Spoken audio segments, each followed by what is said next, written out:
Hello student, आज हम देखेंगे main drawback of fiscal policy in India inside the country. मैंने आपको पूरी फिस्कल पॉलिसी एक्सप्लेन कर दी कि उसके मेन कंपोनेंट्स क्या है, कैरेक्टरिस्टिक्स क्या है, उसके टूल्स क्या है, डिफरेंट डिफरेंट टाइप्स के टूल्स से किस स्टाइल से रेवेन्यू कलेक्ट की जाती है, गवर्नमेंट कैसे ऑपरेट होती है, क्या उसकी ऑर्गेनाइजेशनल बॉडी है, वो सब कुछ क्लियर हो गया। देन लास्ट में कंक्लूजन निकलता है कि what are the drawbacks of Indian fiscal policy, कि रियल में हमारी सेंट्रल गवर्नमेंट के थ्रू जो पॉलिसी लॉन्च की जाती है एटलीस्ट उसमें कहाँ कहाँ इन एफिशिएंसी है, इन इफेक्टिवनेस है, और कौन से ड्रॉबैक्स है कि वो कंट्री की नीड्स को फुलफिल नहीं कर पा रही है ये पॉलिसी, और इकोनॉमिक ग्रोथ रेट को हाई नहीं हो पा रहा है उसके बिहाफ से। देन फर्स्ट ड्रॉबैक्स है degressive nature. Indian tax policy का जो नेचर है वो डिग्रेसिव नेचर से, इट मीन्स ऑलमोस्ट प्रोग्रेसिव होता, देन बर्डन शिफ्ट किस पे होती, रिचर सेक्शन पे। But Indian tax policy is degressive, it means almost इसमें जो पावरफुल रोल है, indirect taxes dominated the Indian tax policy. Indirect taxes dominated the Indian tax policy. Dominating nature है उस policy का, उसमें इनडायरेक्ट टैक्स जो है वो रिच अमाउंट में है। Variety of indirect tax impose किए जाते हैं inside the country for the collection of revenue, but direct tax in less quantity. But direct tax जो है वो लेस क्वांटिटी में है। Almost direct tax impose on rich section and indirect tax burden shift on poor section. Almost यही होता है कि direct tax जो होते हैं वो उस पर इम्पोज किए जाते हैं जो रिचर सेक्शन है, जिसकी इनकम ज़्यादा है, जिसके पास वेल्थ ज़्यादा है, एसेट्स ज़्यादा है, प्रॉपर्टी ज़्यादा है, जिसका मतलब डिविडेंड प्रॉफिट जो सब कुछ जिसके पास ज़्यादा है, एटलीस्ट वो है, इट मीन्स वो रिचर एरिया है। और पुअर सेक्शन जो पे करता है वो अकॉर्डिंग टू कंजम्पशन, जो भी कमोडिटी को वो कंज्यूम कर रहा है, कुछ भी ले रहा है वो, तो जो सर्विसेज वो यूज़ कर रहा है तो वो एक टैक्स पे कर रहा है। तो ऑलमोस्ट ऐसा माना जाता है कि इनडायरेक्ट टैक्स की जो बर्डन है वो पुअर सेक्शन पे ज़्यादा होती है और रिच सेक्शन पे कम होती है। और indirect tax too much quantity में है, इनडायरेक्ट टैक्स से भी रेवेन्यू कलेक्ट की जाती है। तो इंडियन टैक्स पॉलिसी का जो नेचर है वो डिग्रेसिव है, इट मीन्स लोअर पर ज़्यादा और जो हायर कैटेगरी का पर्सन है उस पर कम होता है। Then tax policy more and more burden on poor sections. तो इंडियन टैक्स पॉलिसी में more and more burden shift on poor sections. तो ये सबसे पहला इसका ड्रॉबैक है, इसका डिग्रेसिव नेचर। देन नेक्स्ट है lack of coordination among central government and state government in Indian federal systems. हमारा जो यहाँ सिस्टम्स चल रहा है, first of all central, then state, then primary, एक पिरामिड शेप में हमारा जो है वो सिस्टम है, administrative systems. But tax collections का जो राइट है वो प्रायोरिटी सेंट्रल गवर्नमेंट की है। मैक्सिमम टैक्स इम्पोज करने का राइट इंडिया में सेंट्रल गवर्नमेंट को है, देन स्टेट गवर्नमेंट को, देन जो है वो हमारी डिस्ट्रिक्ट गवर्नमेंट को और प्राइमरी लेवल की गवर्नमेंट को। बट ज़्यादा बर्डन किसकी है, ऐसा माना जाता है कि ज़्यादा बर्डन नीड्स वहाँ रहती है, स्टेट की नीड्स रहती है।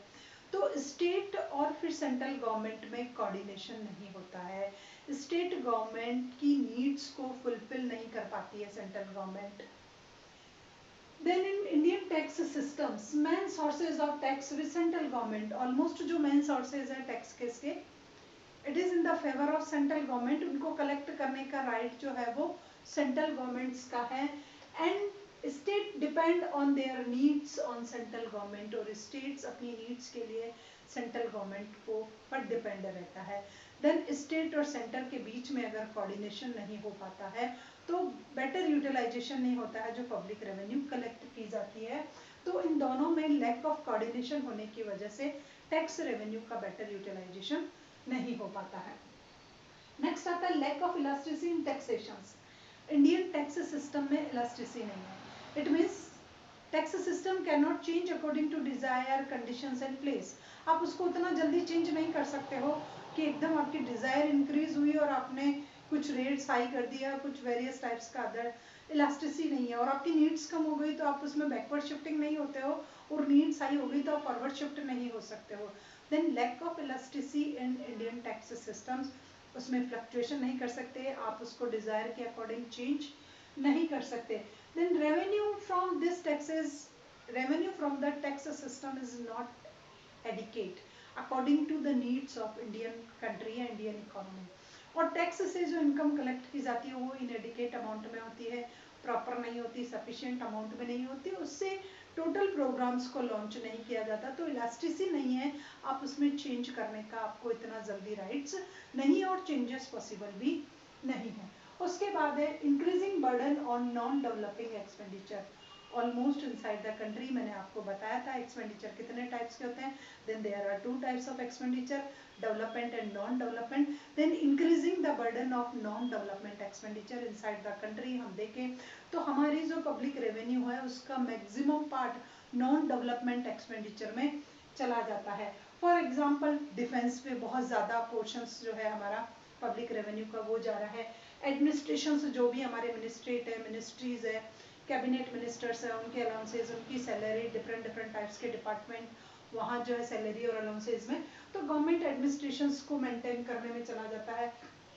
कुछ अनप्रोडक्टिव एक्टिविटीज मैंने आपको बताई, सेमिनार्स है, इनॉग्रेशंस है, वर्कशॉप्स है, तो वो अनप्रोडक्टिव एक्सपेंडिचर है, वहाँ कुछ एक्सपेंडिचर्स हो जाता है।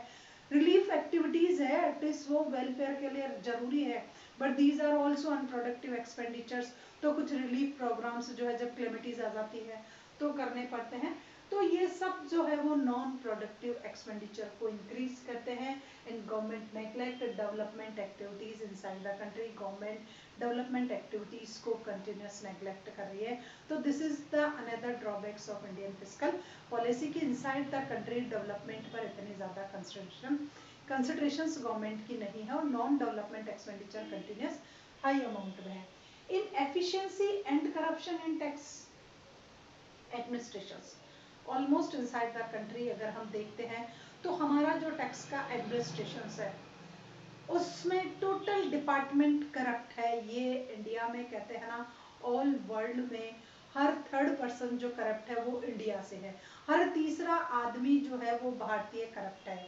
ऑल ओवर द वर्ल्ड अभी रिसर्च में जो आया है, हर तीसरा भारतीय करप्ट है। तो करप्शन का लेवल बहुत ज़्यादा हाई है, यहाँ पर बहुत हायर लेवल पर है। और टैक्स डिपार्टमेंट में तो करप्शन बहुत ज़्यादा हाई हो रहा है। देन इन एफिशिएंसी है and corruption in tax administration, taxations में होता है।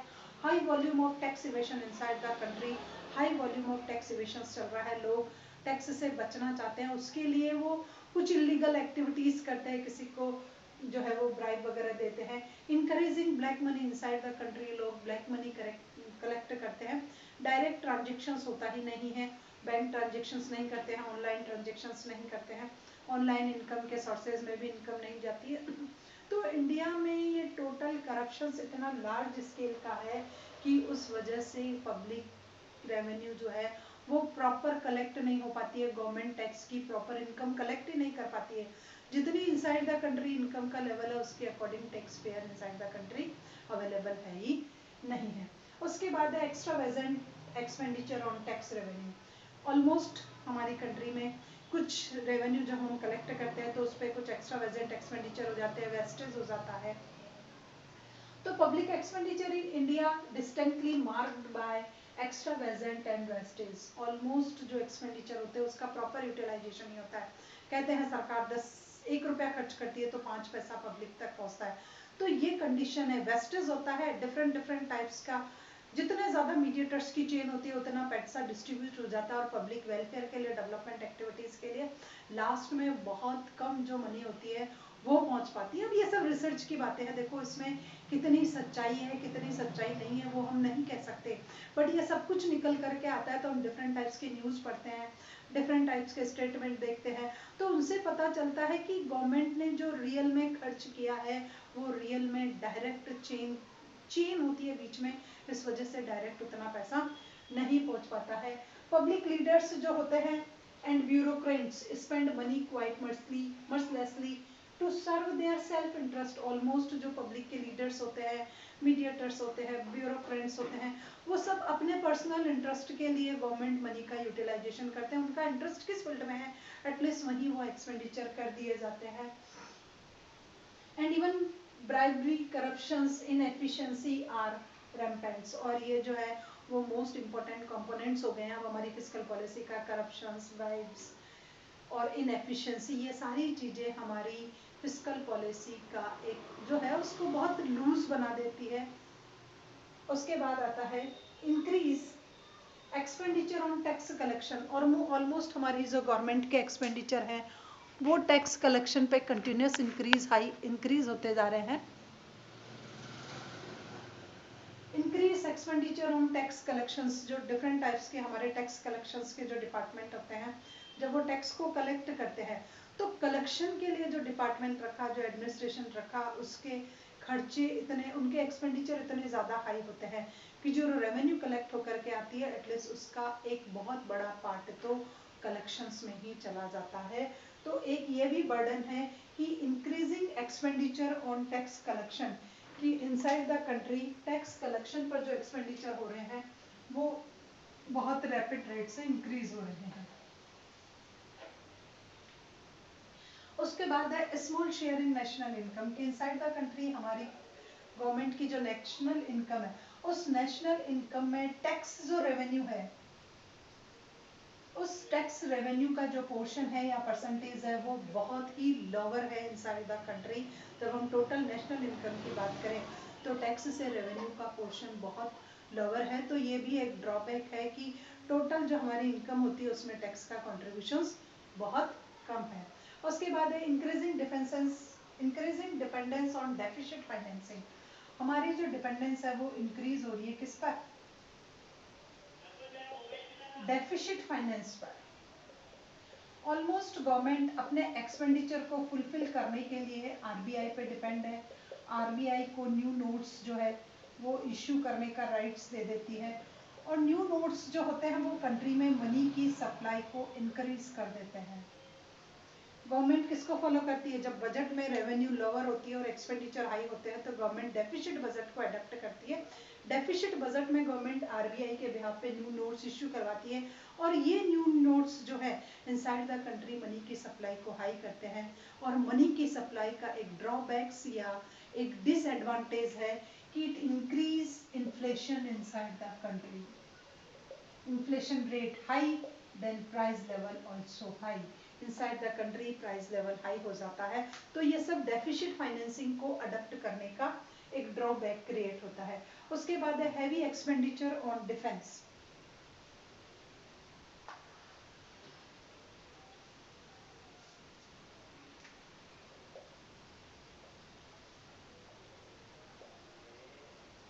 हैवी एक्सपेंडिचर ऑन डिफेंस, ये भी एक ड्रॉबैक है कि हमारी जो जोग्राफिकल कंडीशंस है इनसाइड द कंट्री, तो हमारे नेबरिंग कंट्री से रिलेशनशिप बेटर नहीं है।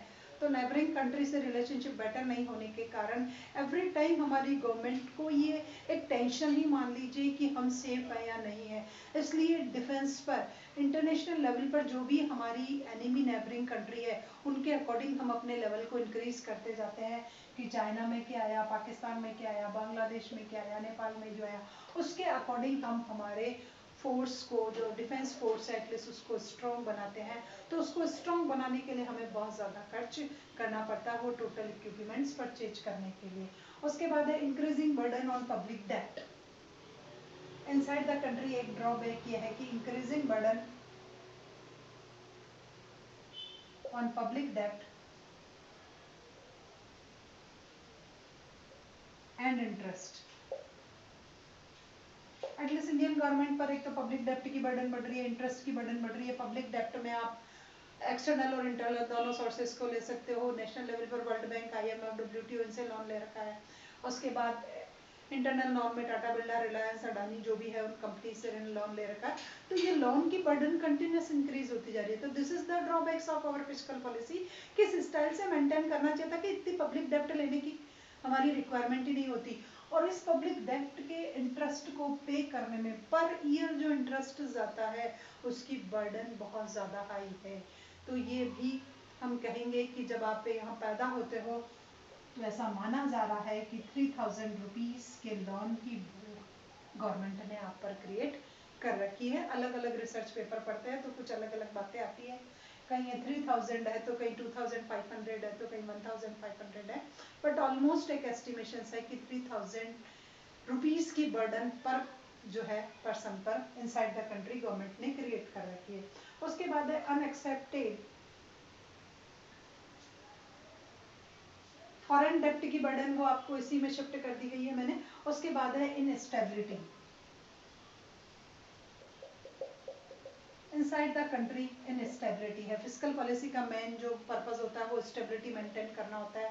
रुपीस की वैल्यू को जो है वो आपकी एक्सटर्नल वैल्यू हो रुपए की चाहे इंटरनल वैल्यू हो, उन दोनों को मेंटेन करना पड़ता है। फॉरेन एक्सचेंज रेट को जो है वो देखना पड़ता है, इन्फ्लेशन रेट को कंट्रोल करना पड़ता है। बट हमारी फिजिकल पॉलिसी इन सभी में फेल्ड हुई।